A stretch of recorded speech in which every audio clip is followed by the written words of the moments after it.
Madame, Monsieur, bonsoir. Merci de regarder Yoliba TV News. Bienvenue dans votre émission En toute liberté. En toute liberté, c'est votre tribune qui donne la parole aux acteurs politiques, mais aussi aux acteurs de la société civile. Objectif, faire bouger les lignes et faire vivre notre jeune démocratie. À Yoliba TV News, nous ferons le serment de faire la télé en libéralisant la parole publique, mais aussi d'œuvrer au quotidien pour une information plurielle au service citoyen et de la démocratie. Mesdames, Messieurs, ce soir, nous allons parler des médias face aux mutations en Afrique, enjeux, défis et perspectives.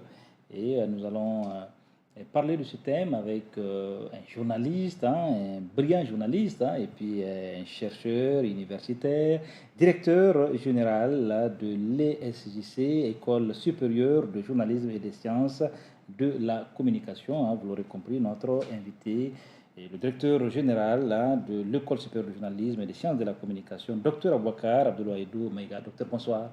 Bonsoir. Vous allez dire, cher confrère, bonsoir. Bonsoir, cher confrère. Merci beaucoup de l'invitation. Merci de répondre à notre invitation. Merci. Oui, Aboubacar Abdoulaïdou Maïga. Et ils sont nombreux qui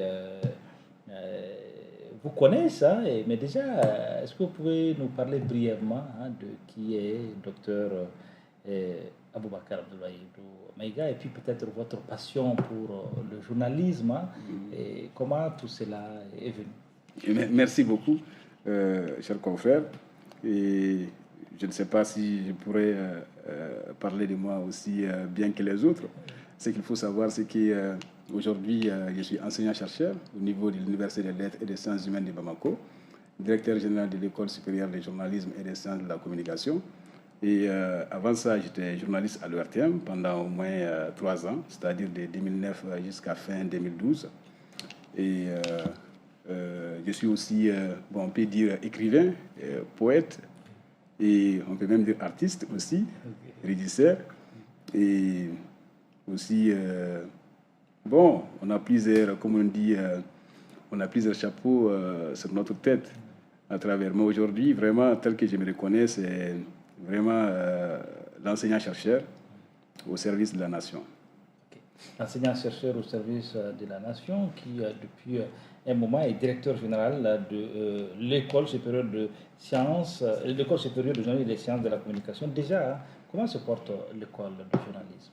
Aujourd'hui, comme vous le voyez, l'école de journalisme et des sciences de la communication se porte très bien, malgré vraiment les difficultés auxquelles nous sommes confrontés. Et je pense que c'est toutes les universités et toutes les institutions étatiques qui sont confrontées aujourd'hui. C'est dû vraiment à la conjoncture générale que vous connaissez, c'est-à-dire les contraintes financières auxquelles tout le monde est confronté au niveau étatique, c'est-à-dire les établissements publics à caractère scientifique et technologique. Nous avons des coupures budgétaires, nous sommes obligés désormais de fonctionner parfois sur nos ressources propres. Parfois, si vous Même les joysticks dont on parle aujourd'hui, nous les avons organisés sur nos fonds propres. C'est pour vous dire à quel point c'est important d'avoir aujourd'hui des fonds propres pour fonctionner. Sinon, à part ça, vraiment, à tous les niveaux, l'école se porte bien. L'année dernière, par exemple, on a pu boucler les 2 années qui se chevauchaient jusqu'ici, c'est-à-dire 21, 22, 22, 23. Nous avons pu les boucler ensemble. Et à partir de novembre, nous avons commencé notre année de façon normale. Et si tout va bien, au plus tard, dans la première ou deuxième semaine du mois de juillet, nous allons terminer l'année 2023-2024. Okay. Oui, mais au départ, c'était seulement une école supérieure de journalisme, mais cette année, on a remarqué qu'il y a un pôle communication. Est-ce que vous pouvez nous dire qu'est-ce qui a un peu justifié aussi ce choix? Voilà. Ça fait partie de notre vocation. Okay. Depuis la création de l'école, les autorités étatiques avaient missionné justement l'école à faire en sorte que les gens soient formés aussi en communication, pas seulement en journalisme. C'est d'ailleurs pourquoi l'école a été dénommée École supérieure du journalisme et des sciences de la communication. Et c'est pour aussi en fait amener les uns et les autres à faire la différence entre journalisme et communication, même dans la pratique, à faire en sorte que lorsqu'on cherche un chargé de communication, qu'on n'amène pas un journaliste, parce que généralement au Mali, quand vous regardez, très souvent, ce sont les journalistes qui jouent le rôle des communicateurs. Et ils se retrouvent dans ces missions, dans ces professions, tellement embrouillés qu'ils finissent par perdre en fait la main, perdre aussi leur valeur intrinsèque des journalistes. quelque part au Mali, on peut même dire qu'il y a plus de communicants que des journalistes. Donc peut-être qu'avec l'école, les uns et les autres en ce moment vont essayer de faire la différence et chercher peut-être en ce moment à faire la part des choses lorsqu'il s'agit de recruter des communicants ou bien des journalistes. D'accord. Oui, autre question, hein, question peut-être d'internaute. Comment accéder à l'école supérieure de journalisme? C'est aussi simple, vous le savez, vous enseignez aussi à l'école, comme beaucoup d'autres gens, c'est aussi simple. C'est ce concours. Il y a une sélection que nous faisons d'abord, juste après les bacs, c'est-à-dire que après les bacs, généralement, nous lançons les concours à partir du mois d'août parce qu'on suppose que les résultats du bac peuvent être publiés au plus tard fin juillet. Si c'est fait fin juillet ou bien mi-août, on lance les concours. Les uns et les autres peuvent postuler jusqu'à fin septembre. À partir d'octobre, déjà, on organise notre concours. Et au niveau du concours, on évalue les gens en dissertation, contraction des textes, anglais, et puis questions d'actualité. Donc, nécessairement, il faut maîtriser ces disciplines-là pour pouvoir passer au concours. Je connais des gens qui forment vraiment leurs enfants en amont, afin qu'ils puissent aussi réussir au concours, parce que le concours est très sélectif. Et vous savez que c'est un des concours les plus transparents au Mali, parce que nous-mêmes, nous n'organisons pas, nous n'avons pas les mains dans les concours. Il y a un comité d'organisation qui est mis en place, qui est indépendante, qui organise les concours du début jusqu'à la fin, et dont les clés parfois, c'est-à-dire les résultats des clés ne sont même pas détenus par une seule personne. Il faut 2 ou 3 personnes pour entrer dans l'ordinateur pour avoir accès aux résultats. C'est tellement sélectif qu'à l'arrivée, parfois, des gens qui peuvent croire qu'ils peuvent facilement passer au la main se retrouvent parfois recalés et être obligés de les refaire 2 ou 3 fois avant de passer.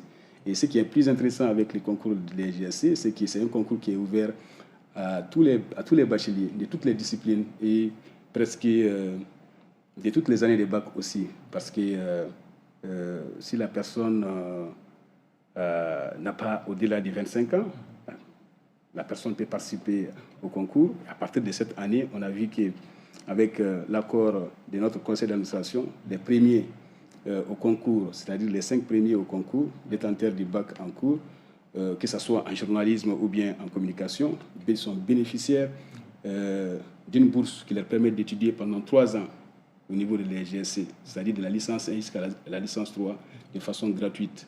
Les 5 premiers. Les 5 premiers qui sont détenteurs du bac de l'année en cours, et ils sont dispensés vraiment des paiements de la L1 jusqu'à la L3. Ils ne payent que les 5 000 francs de frais d'inscription annuels. Et cette année, on a pu avoir les 5. Est-ce que vous êtes satisfait, avant de rentrer avant de commencer, avant de parler du thème du jour, est-ce que vous êtes déjà satisfait en termes de qualité, déjà au niveau des étudiants, des apprenants, est-ce que vous arrivez à détecter ou déceler nous sommes très satisfaits. Un minimum de qualité déjà? Nous sommes très satisfaits au niveau de l'EGSC parce que déjà, ces premiers filtres-là qui est le concours permet justement de faire en sorte que les meilleurs puissent accéder à l'école et qu'on puisse avoir un niveau relativement équilibré au niveau des classes. Et quand vous donnez cours, parce que nous avons 30 étudiants par classe, que ce soit en journalisme ou bien en communication, et généralement quand vous regardez, nous avons des étudiants qui ont à peu près les mêmes niveaux, on n'a pas de problème de progression à ce niveau. Si ce n'était pas les concours, on allait avoir des problèmes parce qu'il fallait prendre beaucoup de temps pour expliquer des choses à certains étudiants et ça allait mettre d'autres en retard. C'est pourquoi le concours ici a été bien imaginé par les créateurs de l'école et les premiers dirigeants aussi de cette école. Ok. Oui, parlons maintenant des journées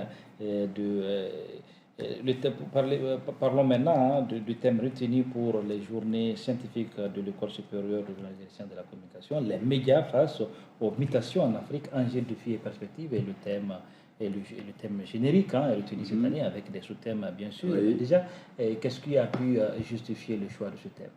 Le choix du thème, c'est simple. Le comité scientifique s'est réuni et avec les comités d'organisation, on a réfléchi surtout sur la base de ce que nous avons pu constater l'année passée. L'année passée, le thème c'était médias et géopolitique, et les rôles surtout des acteurs de l'information et de la communication dans la crise, dans la gestion des crises et des conflits. À travers ça, on s'est dit cette année, est-ce qu'on ne peut pas aussi élargir par rapport à tout ce qui se passe, parce qu'aujourd'hui on parle beaucoup en fait du rôle des médias dans tout ce qui se passe, dans les révolutions, les changements qui qui se font aujourd'hui en Afrique, surtout les transitions, les régimes de transition, les coups d'État, et puis les révolutions même démocratiques comme on a vu au Sénégal. Quel est le rôle en ce moment des médias africains dans ces mutations-là qui sont en train de se dérouler en Afrique, et quels sont les défis auxquels ces médias sont confrontés, et les perspectives aussi d'avenir et les solutions que nous pouvons proposer. Et je pense que les uns et les autres qui ont été justement sélectionnés, parce que nous avons reçu beaucoup de communications, peut-être 68 comme ça, parce qu'il y a certaines communications qui sont venues, propositions de communication qui sont venues en retard, et à la fin, le comité scientifique a dû vraiment serrer pour choisir 54 parmi les 68. Et les 54, il y a eu des absents pour des raisons aussi logistiques et puis dues aussi au transport et autres. Mais la plupart, on peut dire que la majorité, ou bien 99% des participants ont pu communiquer, que ce soit en présentiel ou bien en ligne. Parce que nous avons reçu des participants justement de plusieurs pays, c'est-à-dire des deux Congos déjà, Congo-Brazza et Congo-Kinshasa, du Sénégal, de la Côte d'Ivoire, du Bénin, du Burkina Faso et du Niger. Est-ce que vous comptez faire de ces journées-là, peut-être, les donner une dimension pratiquement un peu sous-régionale, hein, où vous allez inviter un peu... C'est C'est déjà sous-régional, c'est déjà international, okay. C'est même mondial, on peut dire, parce que ce n'est pas limité seulement à l'Afrique. Tout le monde peut postuler. Et venir présenter ça. Et venir présenter ou bien présenter en ligne, parce qu'on a vraiment ouvert l'option numérique, parce qu'on s'est dit qu'avec ce que le Covid nous a montré, qu'on n'est pas obligé de se déplacer pour participer au colloque. Il faut ouvrir en ligne pour que les uns et les autres puissent participer aussi en ligne. C'est pourquoi on a opté pour l'option en ligne depuis l'année passée. Et vous avez vu que dans les deux salles, les gens ont pu effectuer leurs conférences, leurs présentations en ligne avec les PowerPoint aussi à l'appui.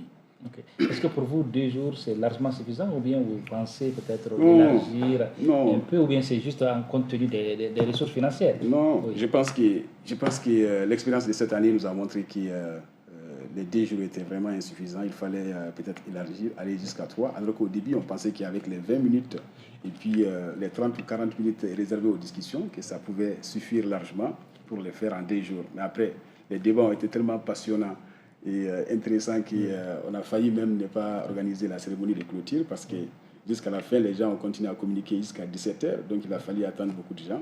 Peut-être l'année prochaine, si tout va bien, nous allons les prolonger sur 3 jours. Oui. Mais qu'est-ce que vous ferez de toutes ces communications-là? On a vu qu'il y a eu beaucoup de communications de l'année dernière à aujourd'hui. Qu'est-ce que l'école a fait de toutes ces contributions-là?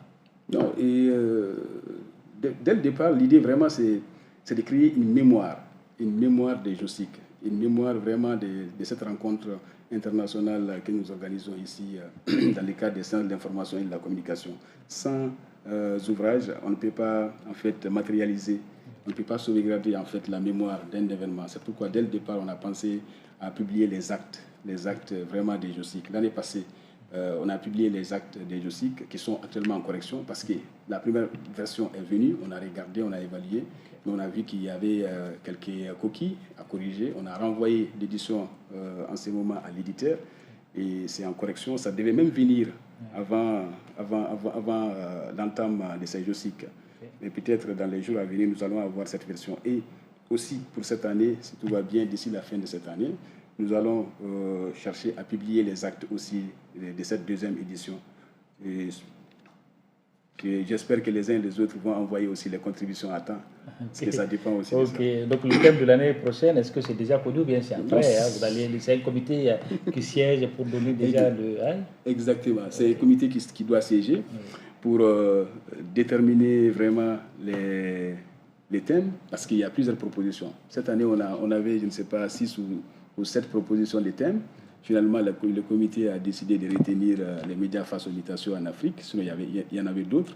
Peut-être que pour l'année prochaine aussi, le comité va se réunir dans les mois à venir, afin de choisir aussi un thème qui va concerner surtout l'Afrique, parce qu'on essaie de tout le temps en fait nous focaliser sur les défis des sciences de l'information et de la communication, surtout sur le continent africain. Oui, et qui parle de recherche, ce sont des journées scientifiques. Qui parle de recherche parle aussi de moyens logistiques, des moyens financiers, des moyens humains. Et comment tout ça, la mobilisation, est-ce que vous iriez à la recherche de partenaires pour peut-être donner à ces journées un cachet pratiquement particulier? On cherche des partenaires. On est venu voir jusqu'à Djoliba ici pour qu'on puisse le soutenir. Les partenaires médiatiques sont là pour nous soutenir. On leur demande tout le temps de nous accompagner. Il y avait beaucoup de médias là-bas, à l'école quand même, pour les journées. Exactement. Nous voudrons que nos partenaires médiatiques puissent nous soutenir dans la couverture médiatique et puis aussi dans la diffusion aussi des annonces en amont de l'événement et aussi dans l'accompagnement aussi de l'information que nous voulons diffuser ça et là aussi par rapport à tout ce que nous sommes en train de faire dans le cadre des JOSIC, mais aussi nous approchons aussi les institutions étatiques et puis les ONG, les partenaires dans les entreprises qui puissent nous accompagner. Mais aujourd'hui, en fait, la difficulté financière est telle que dans les pays, que peu de gens, en fait, ont les moyens réels à donner. Cette année, c'est vraiment Search for Common Ground qui nous a soutenus financièrement et logistiquement. Et nous tenons vraiment à les remercier pour ça. Sinon, on a démarché aussi d'autres institutions étatiques qui n'ont pas pu. Certains ont promis, bon, à l'arrivée, on n'a rien vu venir. Oui, on sait. Donc c'est pourquoi on a dit... certainement que les partenaires ne vont pas manquer pour une très belle initiative. On l'espère. Voilà, on l'espère. Oui, parlons aussi du partenariat entre l'école supérieure du journalisme et puis d'autres écoles à ce niveau. On peut dire qu'il y a déjà du positif dans le partenariat, parce qu'il y a des étudiants de l'école supérieure du journalisme et des sciences de la communication qui ont des bourses, certains pour le Maroc, d'autres pour l'école supérieure de journalisme de Lille, en France. Déjà, parle-nous un peu de ces partenariats. Aujourd'hui, nous avons des conventions de partenariat international, c'est-à-dire avec les CESTI déjà, avec l'INSTIC aussi du Bénin, d'Abomey Calavi, des LISIC de Rabat, et puis aussi au plan national, sur le plan national aussi avec d'autres structures, mais vraiment au niveau international, nous sommes très ravis d'avoir ces partenariats, et ces partenariats nous apportent beaucoup aujourd'hui. Avec les CESTI, vous savez que non seulement nous avons des anciens des CESTI ici, mais aussi nous avons nos produits qui partent de temps en temps aussi au Sénégal et qui arrivent à travailler, à collaborer directement avec les CESTI. Nous sommes en contact direct avec le directeur, le Dr Ndiaye, que je salue au passage, qui fait un excellent travail là-bas au niveau des CESTI. Et nous échangeons beaucoup de choses, même les programmes, les contenus, et même ces événements-là. Bon, si ce n'était pas aussi les contraintes financières, j'allais les inviter en fait à ces JOSIC. Ça allait être l'occasion de les voir ici et puis de les faire même les conférences inaugurales, pourquoi pas. Mais bon, les contraintes financières ont fait qu'à la dernière minute, on a décidé de nous limiter, c'est-à-dire au cadre malien. Avec l'ISIC de Rabat, vraiment, nous avons une coopération encore plus bénéfique parce que deux de nos étudiants font leur master actuellement là-bas. Et l'ISIC a fait en sorte que ces bourses-là soient octroyées de façon annuelle. C'est-à-dire que l'année prochaine aussi, si tout va bien, les deux meilleurs de notre promotion en licence journalisme peuvent aussi bénéficier de cette bourse pour aller étudier au Maroc au niveau de l'ISIC. Et ces étudiants-là, après leurs études, peuvent venir nous appuyer, surtout dans le cadre de l'enseignement et de la recherche au niveau de l'EAGSC. Et c'est vraiment appuyé par l'État. C'est les ministres de l'enseignement supérieur et de la recherche scientifique même qui signent la bourse et qui donnent aussi du côté malien la bourse à ces étudiants-là. Les billets d'avion aller-retour aussi assurés par le Mali. L'hébergement aussi est pris en charge là-bas par le Mali, même si le Maroc aussi, à cette place, aussi donne une autre bourse aux étudiants. Donc, vraiment à ce niveau, tout est pris en charge, même si le début pour nos étudiants a été très difficile là-bas pour l'installation et les parents ont dû mettre la main justement dans la poche pour pouvoir les assurer. Est-ce que la bourse malienne est un peu... c'est insuffisant? La bourse malienne est toujours insuffisante pour un étudiant. J'ai étudié à l'extérieur, donc je sais que la bourse malienne n'est pas suffisante pour un étudiant. Non, il faut toujours que les parents aussi essayent de soutenir un peu pour pouvoir aider à terminer le mois. Sinon, ce n'est pas facile. Mais est-ce que vous avez les nouvelles là, de ces étudiants? Nous avons les nouvelles. Et ceux qui sont en France aussi. Nous avons les nouvelles. Au niveau de Lille, oui, au niveau de Lille, nous n'avons pas un partenariat concret, mais nous voyons que de plus en plus, lorsque Lille organise justement, fait un appel à candidature ou bien organise un concours, nos étudiants en fait sont les plus nombreux à passer. Donc, dans ce cadre-là, on se demande même pourquoi on n'est pas cherché à signer aussi une convention de partenariat avec l'une des universités. Est-ce que cela peut-être n'est pas dit peut-être au niveau, peut-être des étudiants qui sortent de l'école supérieure de journalisme? Peut-être que c'est sur, en termes de valeur intrinsèque. Le miel ne se dit pas tout, mais nous sommes très fiers de voir que nos étudiants sont les plus nombreux à passer au niveau de l'île. C'est l'une des universités les plus prestigieuses de la France. On sait à quel point là-bas la sélection aussi est rude. Ce n'est pas facile du tout de gagner la bourse là-bas. Nous avons des étudiants qui ont déjà terminé, qui sont revenus, qui sont en train de faire des merveilles déjà dans les domaines de la communication et de l'information. Diko Traoré en est la preuve, par exemple. D'autres aussi sont en train de terminer à ce niveau. Et certains aussi viennent juste en fait de bénéficier de la bourse, alors qu'ils sont encore, alors qu'ils n'ont pas encore terminé les études. Ils sont juste en train de terminer leur licence, leur semestre 5. Donc c'est vraiment une fierté au niveau de l'école. Ça veut dire que nous avons de la qualité. Nous pouvons rivaliser aussi avec les produits de la sous-région. D'accord. Quelles sont vos ambitions pour l'école? Notre ambition, nous avons beaucoup d'ambitions pour l'école. De route. Oui, nous avons beaucoup d'ambitions pour l'école. Depuis que en fait, nous sommes venus à la tête de l'école. Les premiers défis auxquels nous avons été confrontés, c'est vraiment de faire en sorte que l'école puisse être déplacée. Parce que vous voyez que nous sommes vraiment à l'étroit, là où nous sommes actuellement. Nous sommes presque à 500 ou 600 mètres carrés. Et lorsque les gens viennent, ils n'ont même pas là où placer leurs pieds. Donc, même ces 2 jours-là, lorsque les gens sont venus, on a dû faire en sorte que les véhicules et les motos puissent être garés dehors parce qu'il n'y avait pas de place. C'est pourquoi vraiment nous sommes en train de chercher un endroit où nous puissions en fait avoir les sièges même de l'école, un siège digne vraiment de la réputation de l'école, parce que beaucoup de gens, quand ils nous viennent, ils nous disent que notre réputation est plus grande en fait que notre bâtiment, que lorsqu'ils entendent parler de l'école supérieure de journalisme et des sciences de la communication et qu'ils arrivent chez nous, ils découvrent que nous sommes dans un petit espace, dans un petit bâtiment, et qu'ils pensaient que c'était un grand bâtiment, c'était un bâtiment à la hauteur. Je leur ai dit oui, mais c'est en cours. C'est une jeune école quand même. Oui, bon, c'est une jeune école. Je pense que vraiment, si on parvenait à avoir un endroit plus conséquent... Est-ce que vous avez déjà, par rapport à cette question, est-ce que vous avez déjà échangé avec les autorités, peut-être pour un choix ou pour un siège? Oui. Qu'est-ce qu'elles vous répondent? Non, nous avons déjà, depuis l'année passée, nous avons déjà exposé les projets à nos autorités, notamment au ministre de l'Enseignement supérieur et de la Recherche scientifique. L'ancien ministre, le professeur Amadou Keita, déjà avait soutenu l'idée. Il avait fait la demande auprès du ministre des domaines, ministre chargé des domaines, et qui avait aussi vraiment diligenté le dossier de telle sorte qu'on puisse avoir un espace qu'on puisse étudier et puis commencer à faire les études environnementales.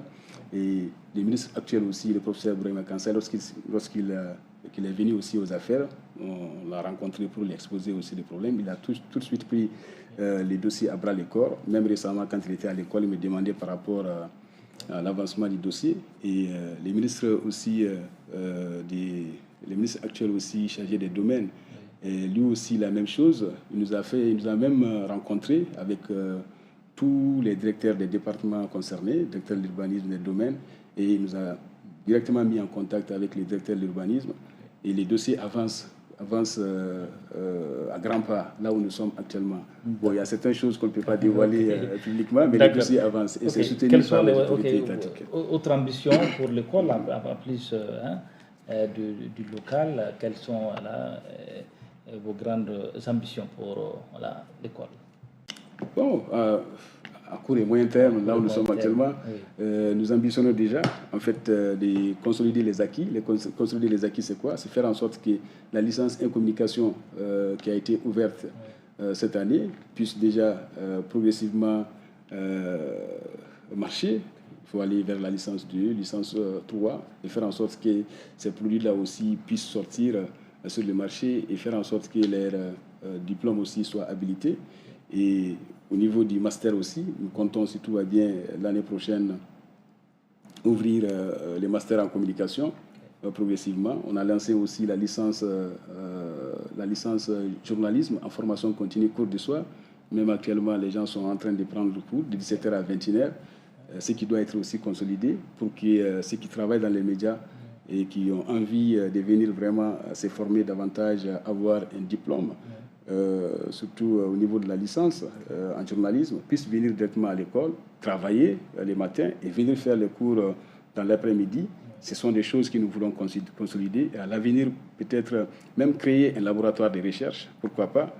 Et au niveau infrastructure, nous avons beaucoup de choses à faire aussi parce qu'il y a des postes qui sont là, qui doivent être dotés, mais à cause justement du manque d'infrastructures, ces gens-là ne sont pas encore nommés et ces postes-là ne sont pas opérationnels. Je pense qu'avec l'opérationnalisation de ces postes, l'école va marcher encore de plus belle.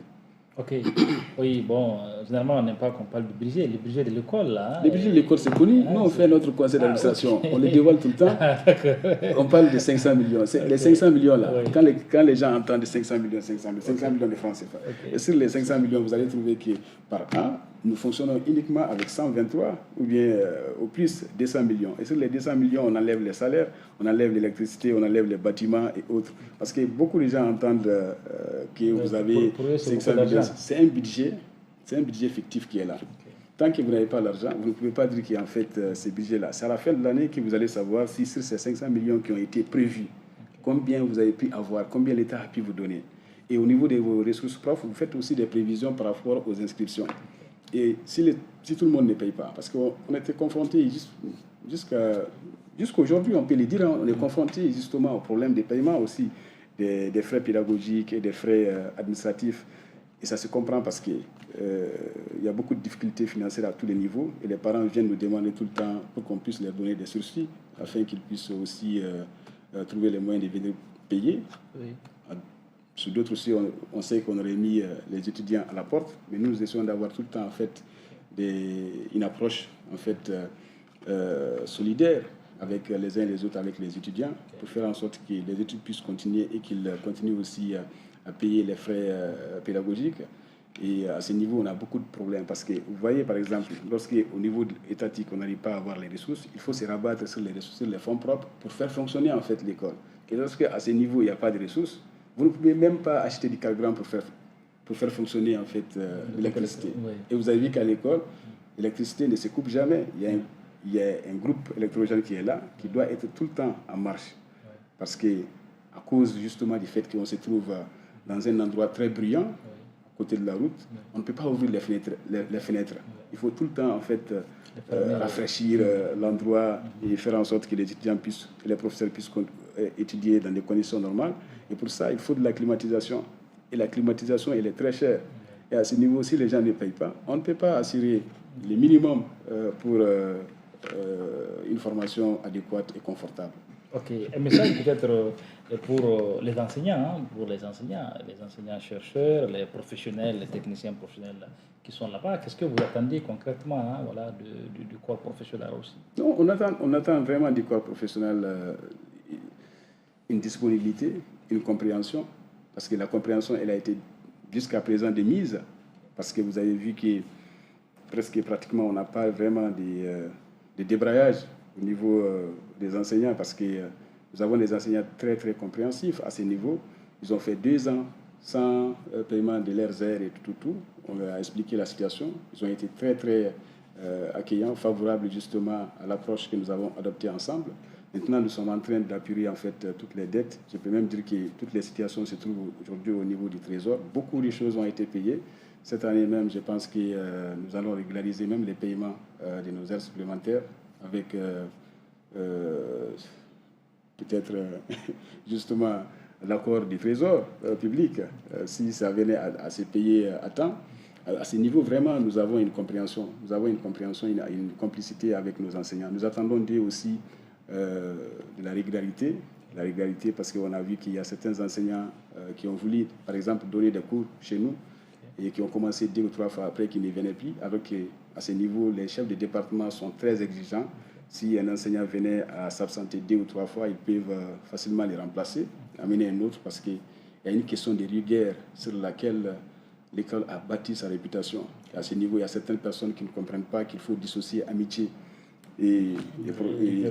oui, et travail professionnel. Je pense que parce qu'on est amis, donc ils peuvent se permettre de ne pas venir 2 ou 3 fois et revenir encore faire un examen. Il y a par exemple un enseignant qui voulait évaluer les étudiants après avoir fait seulement 3 cours. Les chefs de département ont refusé. Ils ont tenu à ce qu'ils puissent donner tous les cours avant de passer à l'évaluation. Ça, ce sont des choses qui ne se font pas en fait au niveau de l'école supérieure du journalisme et des centres de la communication. Et à ce niveau, je pense qu'on est en train d'être pris au sérieux et on est en train d'être compris avec les uns et les autres. Et nous remercions beaucoup nos enseignants, surtout les aînés, et ceux qui nous viennent aussi du monde professionnel, parce qu'à ce niveau, moi j'ai toujours dit que l'école est à cheval entre le monde professionnel et le monde des enseignants-chercheurs. Oui.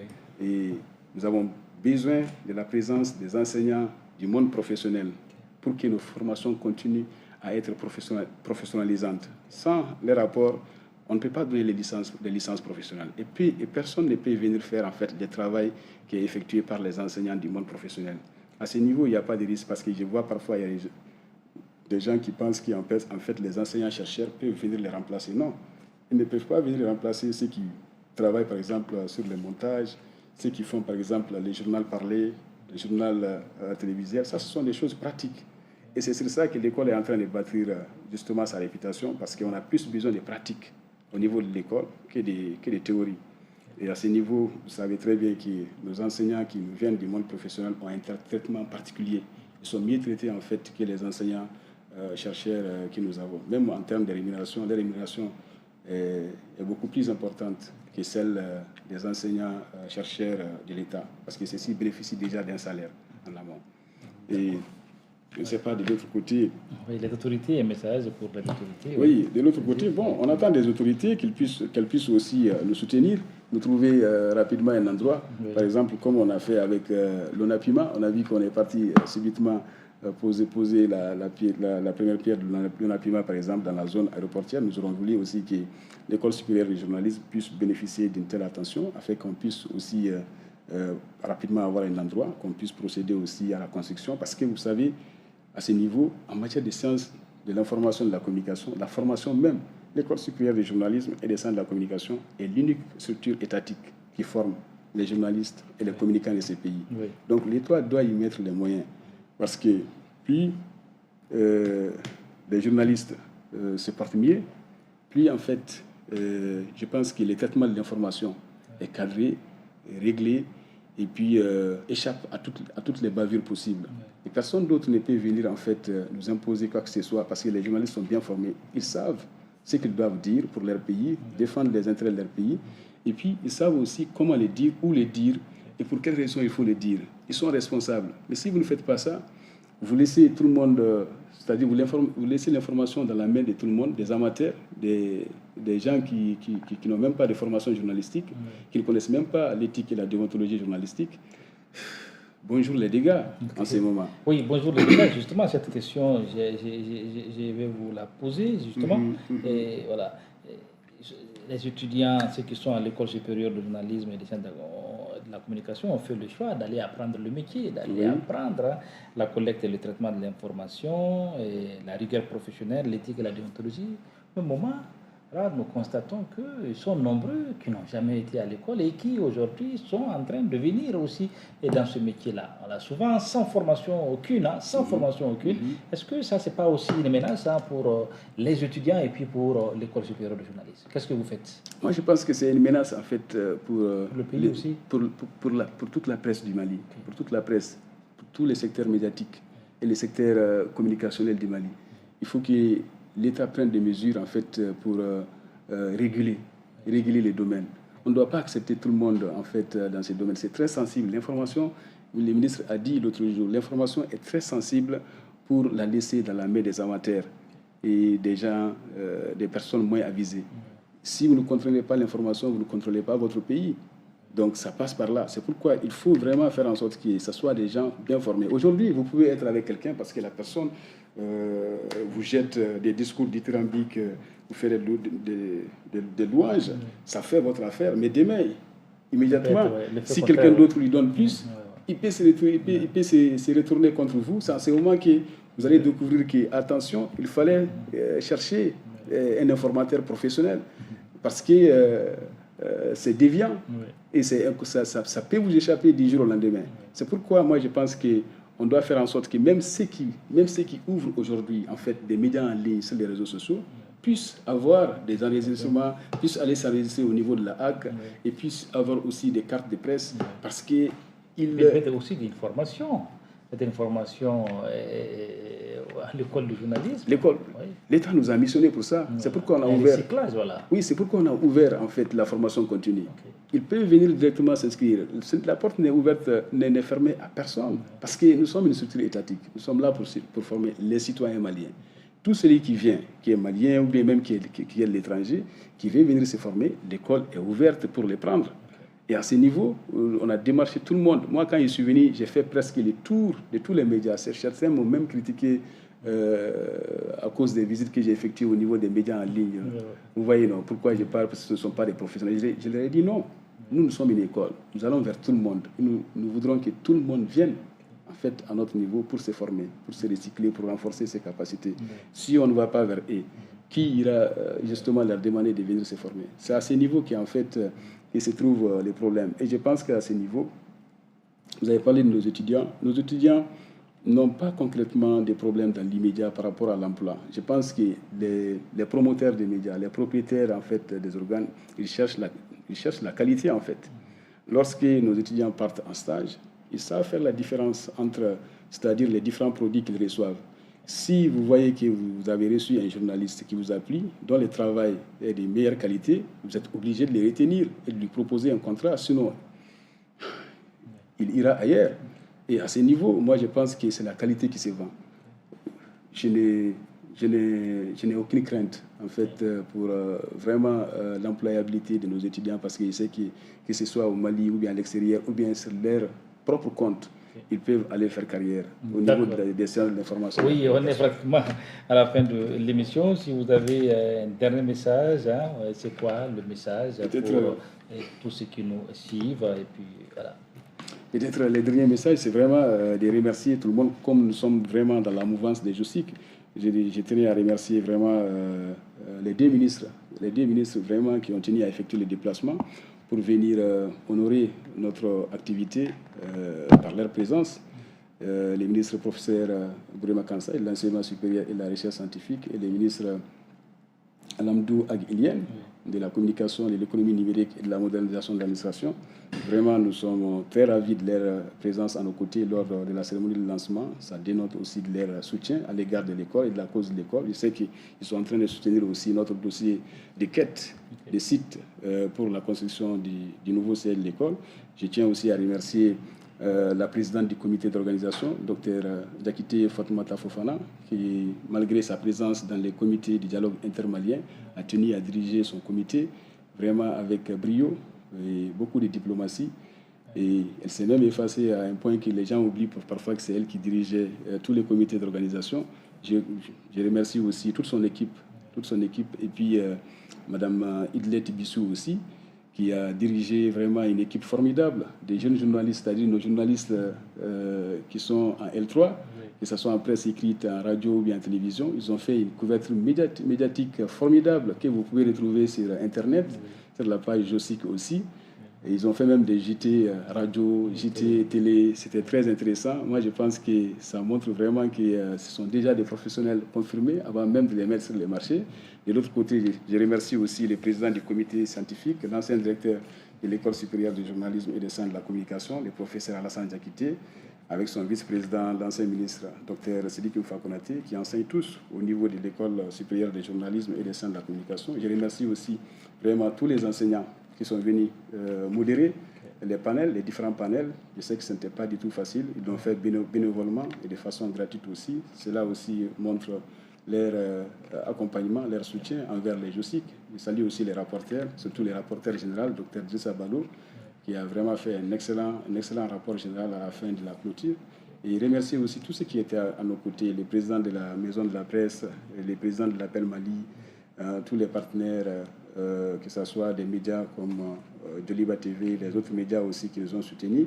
Et je n'oublierai pas sincèrement les directeurs généraux de la direction de l'information et des relations publiques des armées, qui a tenu à venir spécialement aux clôtures des JOSIC pour nous témoigner aussi son soutien, son accompagnement. Et on a vu que c'était très important parce qu'il y a un axe qui concernait justement médias et conflits, sur lesquels il venait de faire aussi une conférence de presse. Il en a profité pour donner quelques anecdotes. Je pense que là, vraiment, tout le monde est à remercier, les étudiants, les professeurs, les enseignants et tous nos partenaires. Je n'oublierai pas aussi Cherche for Common Ground, vraiment qui nous a soutenus de façon très conséquente, très considérable. Et nous apprécions aussi ces efforts-là. Nous invitons les autres partenaires à venir pour nous soutenir dans le cadre des JOSIC à venir. Et merci à vous aussi pour l'invitation. C'est moi qui vous remercie. Merci, directeur, docteur Aboubakar Abdoulaïdou Meiga, directeur général de l'École supérieure de journalisme et des sciences de la communication. C'est un plaisir de partager cet entretien avec vous. C'est réciproque. Venez ici pour dérouler, parler de votre feuille de route, de vos ambitions à chaque fois quand le besoin se fait sentir. Merci. Merci beaucoup. Merci. Mesdames, Messieurs, c'est la fin de cette émission que j'ai eu l'immense plaisir de présenter. Merci de votre fidélité toujours renouvelée au programme de Yoliba TV News. Vous pouvez retrouver cette émission demain à 10h et le samedi à midi à 00. Rendez-vous est pris à jeudi prochain pour un autre numéro de votre émission en toute liberté. Au revoir. Merci.